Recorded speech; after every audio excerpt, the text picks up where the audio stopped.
मैंने आज एक स्टेटमेंट देखा टीपीएससी चेयरमैन का कि हमारे एग्ज़ाम्स में, परीक्षा में टीप्रासा स्टूडेंट्स को ऑप्शन नहीं दिया जाएगा कि वो रोमन स्क्रिप्ट में लिखे, सिर्फ बंगाली स्क्रिप्ट में ही लिखने का ऑप्शन दिया जाएगा।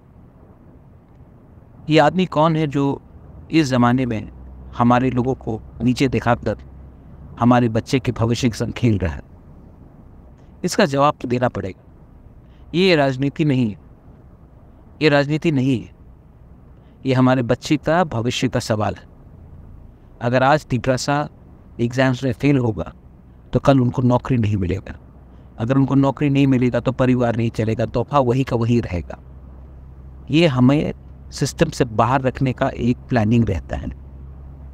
मैं आप सबको बोल रहा हूँ कि इसका जवाब हमें देना पड़ेगा, not as politicians but as Tiprasas. कभी तो अपने बच्चे के बारे सोचो, कभी तो राजनीति को दूर रखकर अपने बच्चे का भविष्य के बारे सोचो। मैं अपने सब टीप्रासास को, स्टूडेंट्स को, माँ बाप को, पेरेंट्स को, सबको बोलना चाहता हूँ, टीचर्स को बोलना चाहता हूँ कि कब तक चुप रहेंगे हम लोग, कब तक? This is Bobagra asking T-Prasas to get up and resist and fight for your rights. अपने अधिकार के लिए लड़ो। बेलाई नो हम भाई।